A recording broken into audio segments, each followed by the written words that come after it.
this class today, grab a towel or a blanket, 2 blocks, 1 ball, and strap if you have it. The strap may or may not come in handy down the road, I was gonna say, but towards the end of class. This class is very much about taking your yoga practice into a more recovery mode. If you've been hiking or running, often I like to do a bit of trail running and hiking on some of the trails here. So this class is geared towards that. And we are gonna get started right away in downward facing dog. I am going to do downward dog today with 2 blocks. I've got my hands on the blocks, helping a bit with the chest. And immediately start to bend my knees. If this is too much for you in downward dog and keep holding it, go on and start on your back. Maybe you want to start on your back and feel that sense of support underneath you. A little bit of a wide-legged. The third choice I'll give you is maybe you also just want to sit back on your heels. So if you're still in downward dog, make sure you're in a position that feels nourishing and manageable. We'll be here just another minute. So go on and find your breath. Find a sense of spaciousness in the body, whether that's bending a little bit more, whether that's starting to count the breath as you draw the breath in and as you exhale the breath out.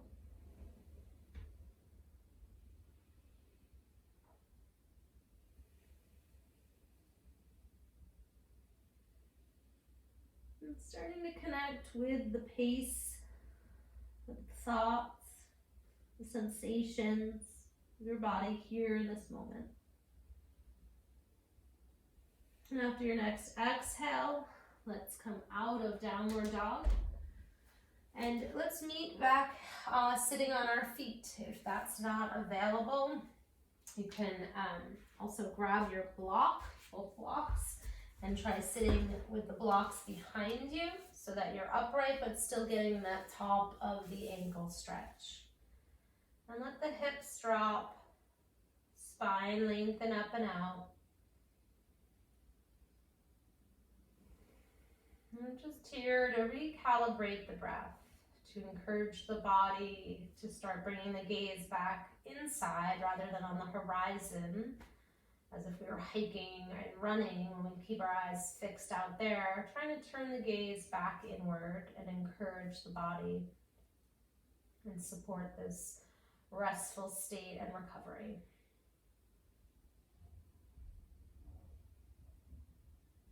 After your next exhale or 2, we'll come out of that stretch for the tops of the feet. Maybe we're feeling it a bit even in the quads.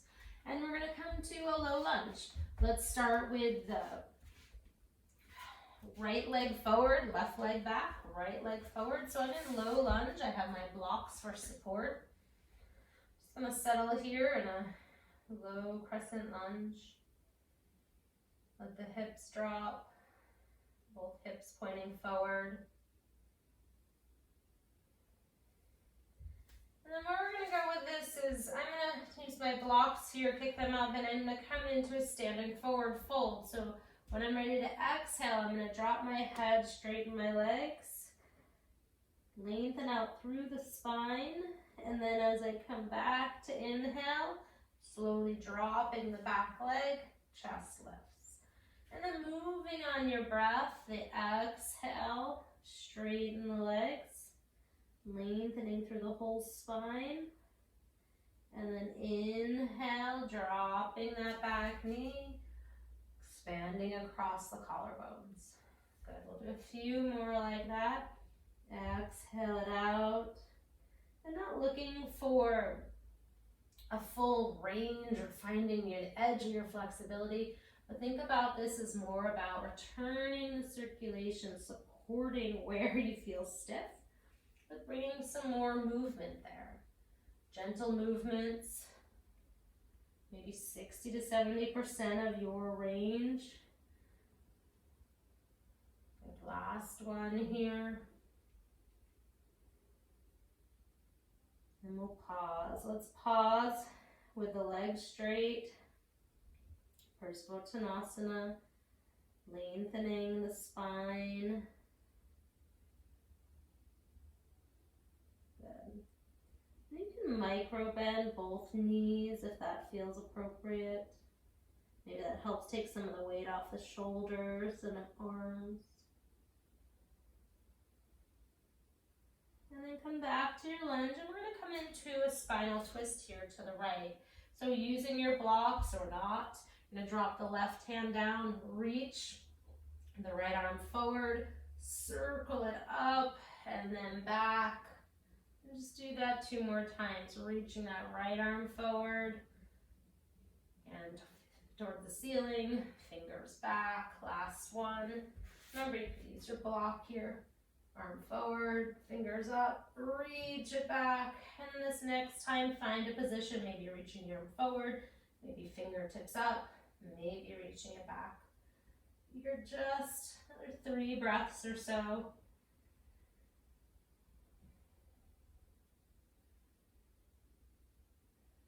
Good. Your exhale, release the hands and listen up. We're going to drop that back knee and come to a seated Ardha Matsyendrasana. So I'm going to start to sit back on my bum. I'm going to keep the bend in my left leg.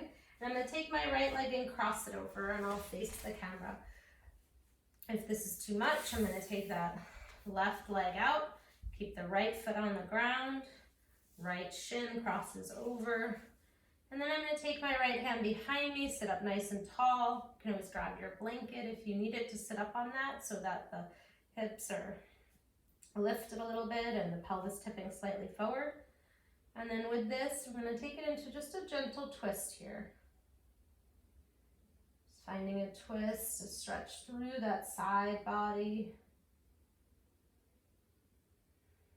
Stretching into and around the muscles along the spine that provide stability and then protection for the whole spinal cord.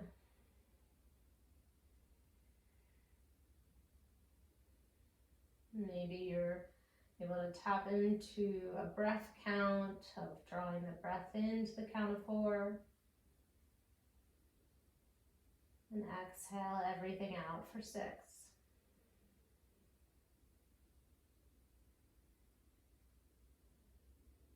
Breathing in for 4.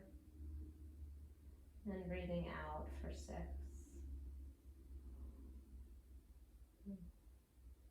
That same breath in mind, come back to center. We're going to just cross at the knees. Could be pretty loose. If that's not available, come to a cross leg. Again, here, working with the breath, slowing down the system, starting to re-lengthen the parts of our body we use so much. I'm going to go Mukhasana legs here, and I'm going to gently fold forward. I'm trying to root both my hips down. If it feels a little bit too much, you can loosen the legs or even bring the feet in a little closer to you. And I'm gently lengthening the body forward, keeping both sit bones rooted down, letting my shoulders drop. I'm starting to get some length and stretch here, especially in these outer legs that do so much of the stabilizing as we move our bodies up and down a mountain or through the woods.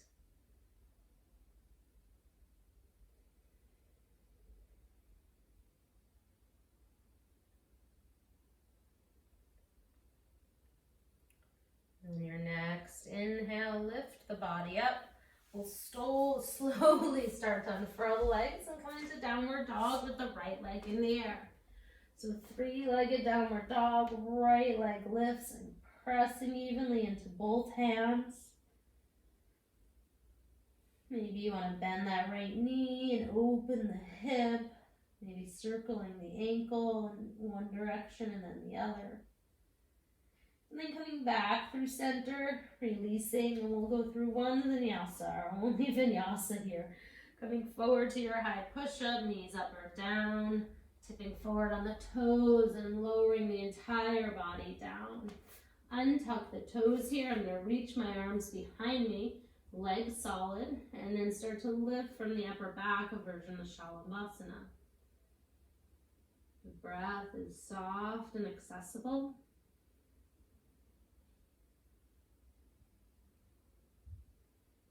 Next, exhale, hands come down. Now lift back up into downward facing dog very briefly. And switch sides. Left leg forward, right leg back, knee drops down. I grab those blocks coming into my crescent, my low crescent, letting the hips settle.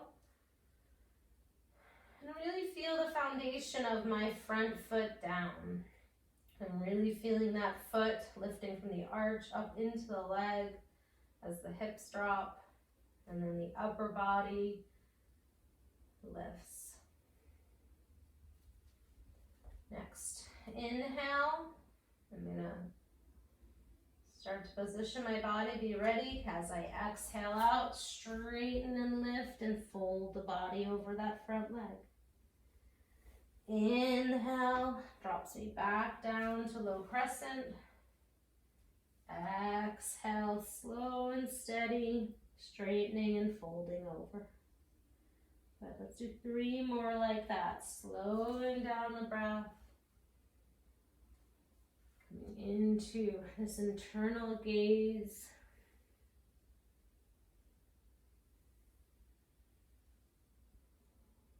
Feeling the sense of the breath softening and slowing down. Last one here. Good, and we'll pause here in Parsvottanasana.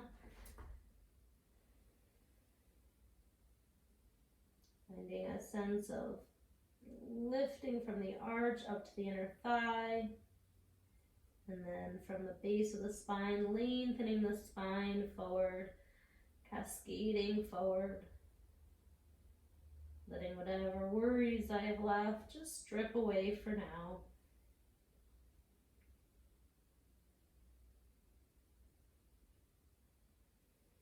And next, inhale in. I'm going to take a high lunge here and come into my twist. I'm going to keep my right hand on a block. My legs are feeling a little bit tight.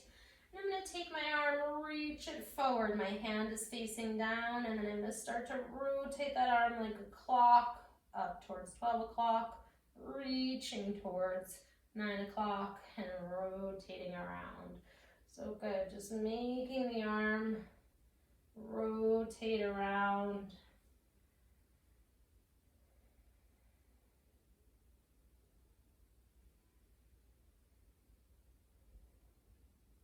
This last time we do it, we're going around 3 times. This next time, find a version of pause in, whether it's reaching forward or up or behind you.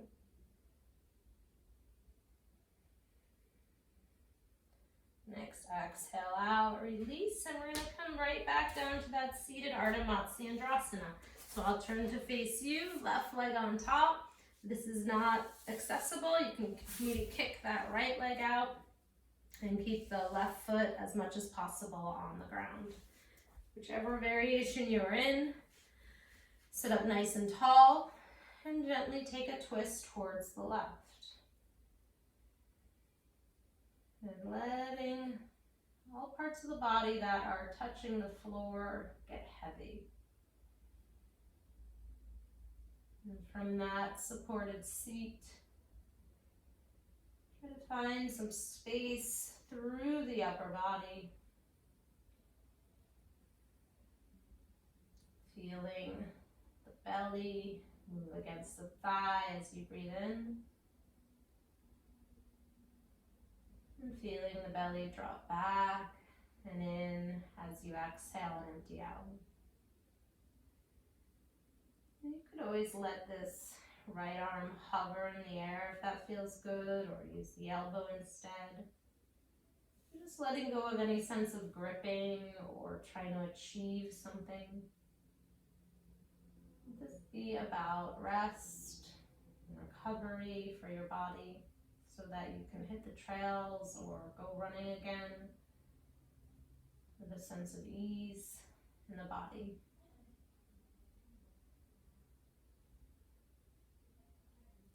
Next, inhale, come back through center. We're going to come through Gomukhasana legs. It could be as loose as you need to be comfortable. Nice alternative, remember, is cross ankle. Just switch the cross of your ankle. And then from here, let's gently fold forward, stretching out those deep connective tissue muscles in the back. Letting the hips, once again, really settle down. Oof, I don't know about you. This is pretty tight for me on the outer hip, both sides. So notice where you meet it. If for you it's tight and you try to force or push, can you back out to 60% so you feel sensation, you experience sensation, but it's not all encompassing. There is no room here for no pain, no gain, right? That's not what we're looking for. We're looking for being present in our experience and looking to be compassionate and gentle with ourselves so we can put more of that out there in the world as well. Hopefully that little pep talk maybe distracted you from, not from the sensation, but just sometimes from our mindset of what we do with those sensations. And let the breath invite you to come back up and pause before you let go of it again, really letting and lengthening. Let that length happen from that outer hips or pelvis, even that whole lower back, that lengthening from the lower back to the outsides of the legs, to the knees. And then slowly releasing, and we're coming into downward dog, 3-leg, left leg in the air. So making your way to your version of downward dog. Pressing through the hands, left leg rises, maybe bend at the hip there, opening up the fronts of the hips, maybe circling the ankle, flexing and pointing to, and then taking it back through center, back through downward facing dog, and then coming down onto your hands and knees. And then from hands and knees, we're going to sit back on our feet briefly again. Option to grab your folded up blanket or grab your blocks, but just very briefly here, sitting back on the feet, tops of the ankle stretch, quads, maybe leaning back a little. I'm just noticing. And go on and release from here. And we're going to come into Malasana. So this is where the blocks come in handy, and we're going to come into it from a forward fold. So coming up into Uttanasana, forward fold, have your blocks nearby, and then take your feet wide. And take your feet, turn them out, wide-legged, and then now maybe you want to sit back on those blocks. We've got them at the highest height, double block. The hands can come to the prayer pose or right between the legs. I'll turn to face you. Good, so here's one option. Another option is you can drop the blocks down a bit or take them out. And then the third option, if you don't have blocks or that's just not accessible, is to come up to the wall. Take a nice wide-legged, turn the toes out, and just let the hands rest. Maybe the chin drops. Getting a stretch through those inner legs. Again, provides so much stability as we move our bodies. And so here we're giving them a gentle release and re-lengthening. Another 3 to 4 breaths here.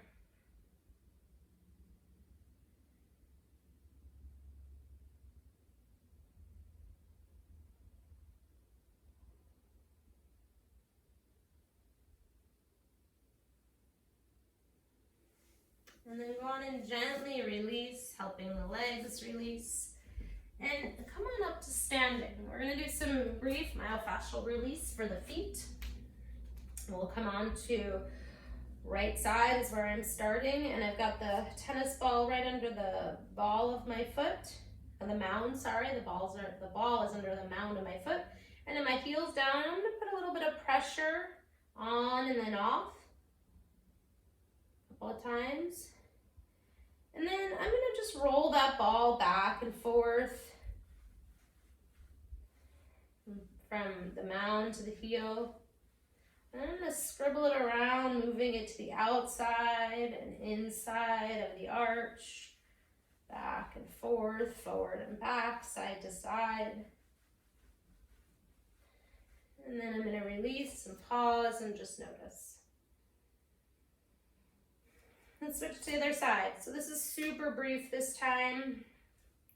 You can always lengthen this and linger, for each variation we're about to do it for a bit longer. But first we're gonna start with the pressure on the mound and off. Pressure down and then lift off. Last one. Great. And now I'm gonna just start to move the ball forward and back. And then if my balance feels okay, get to the inner part of the arch and then the outer part of the arch. And then I'm gonna scribble that ball every which direction, just gentle pressure here. Good, and then release that. Pause here at the feet and just notice. Sometimes I feel a better sense of connection from my feet up to my hip. It just feels like they're not separate parts, but instead really one unit. Good, and let's come on back down. Let's do one more again where we're sitting back on the feet. So if that's too much for you, you can grab the block. The other thing we're gonna do is we're gonna take the knees wide. So I'm sitting out wide. You can grab the blanket or the block, for example, and you can sit back on that, right? Or if you don't need that, then you're just gonna come to a seat and maybe lean back a little bit, stretching out the fronts of the thighs. I am sitting on my feet, but my knees are wide. And I'm trying to be gentle and kind with the conversation I'm having with the front of the feet and my quads, the fronts of the hips. Just a couple more breaths here, everybody. You got this. We all can do hard things.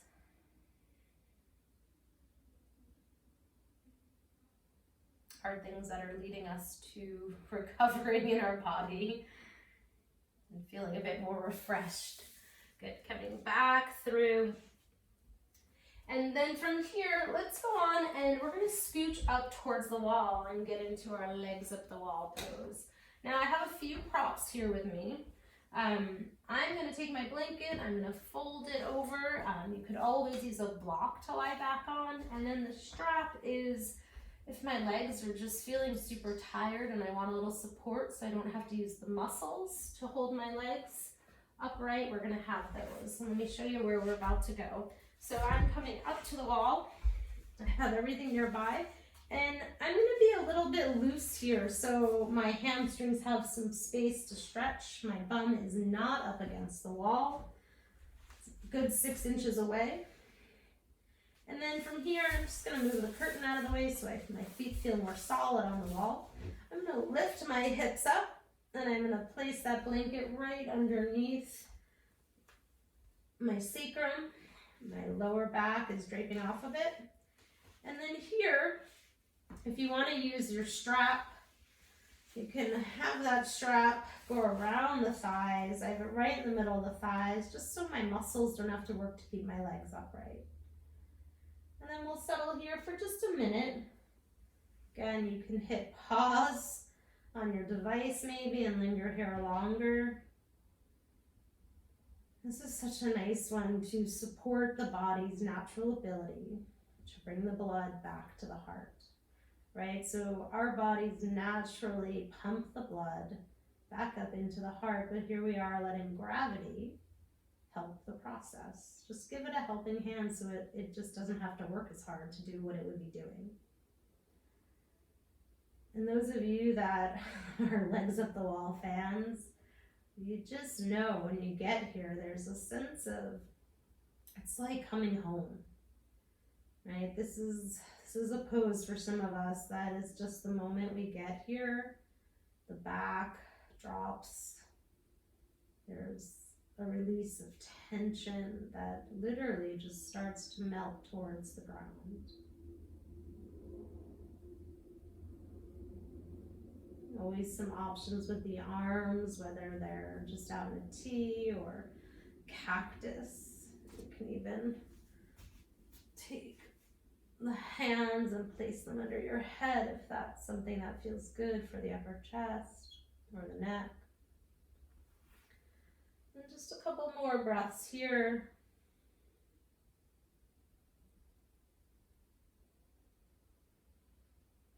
And let your next exhale out really happen, really empty out the breath before you start to unravel here.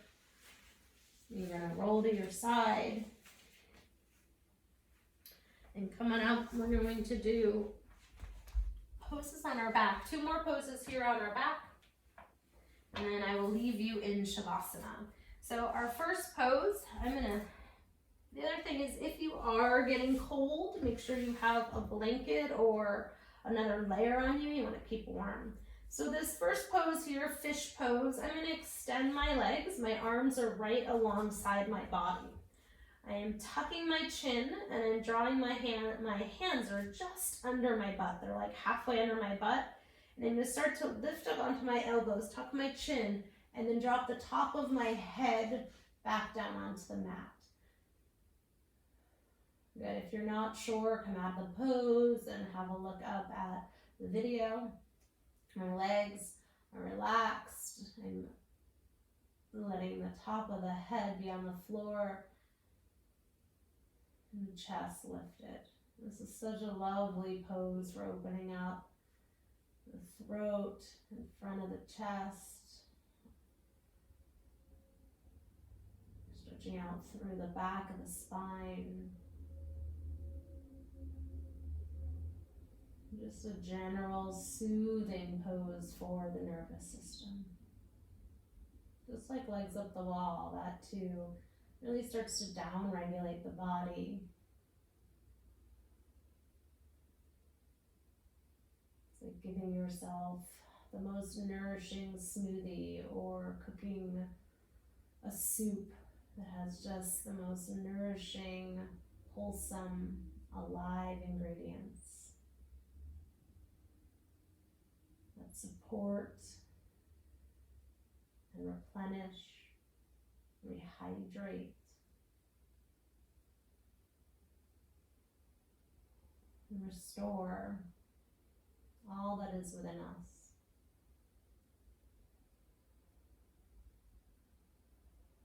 To your next exhale, slowly release the head, bend the knees. I'm going to draw the knees into the chest. And then I'm going to place left foot down, right foot into figure 4. So I'm in figure 4 pose with the right leg. I'm going to reach through. Maybe rock a little side to side. Good. And then coming to stillness. Letting that stretch through the outer leg once again. I'm going to release my hands and I'm going to take it into a twist. And you may or may not want your block or your blanket here. I'm going to place left foot down, right foot stays as it is. I'm shifting the hips to the right. And I'm going to take a gentle twist and place the block under my right foot because my right foot can't reach the ground. And then just deciding what you want to do with the arms. You can come to cactus.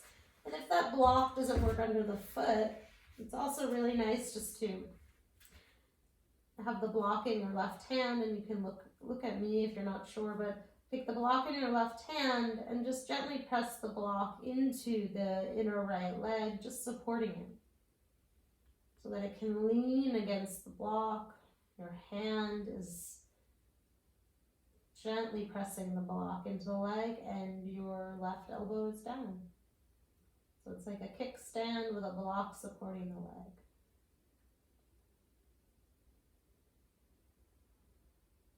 Let the hips settle.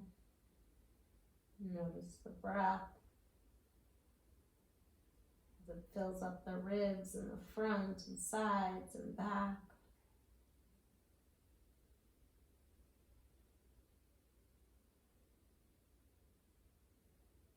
And then your next inhale will slowly release, coming back through center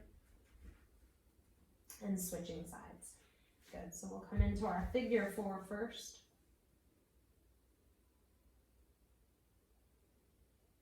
And then you'll be turning back into a 4 count in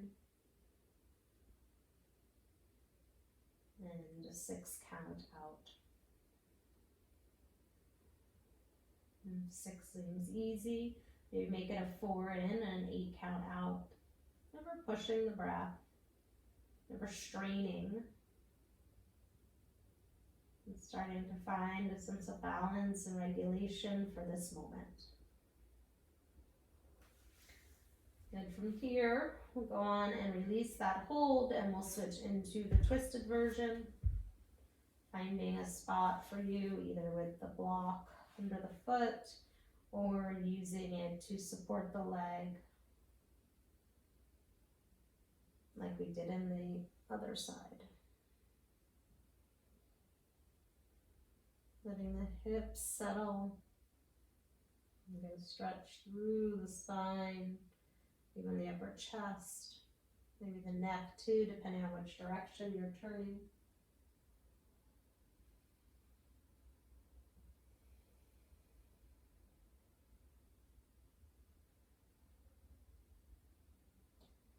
And gently releasing here and shifting into Shavasana. Maybe taking your blanket and warming up the body, placing it right over you. And the other props or the strap can go on the eyes. Just once again, this notion of the practice, bringing the senses inward. Letting that external gaze move to the side as we settle in.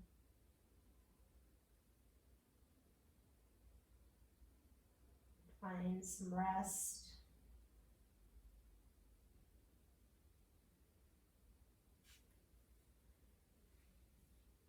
And I encourage you to linger here in Shavasana for as long as your body needs. Acknowledging the effort and the vitality in your body. And whenever you are ready, you'll come to a comfortable seat and close your practice. I leave you here today. Thank you for your practice. Thank you for your presence. Namaste.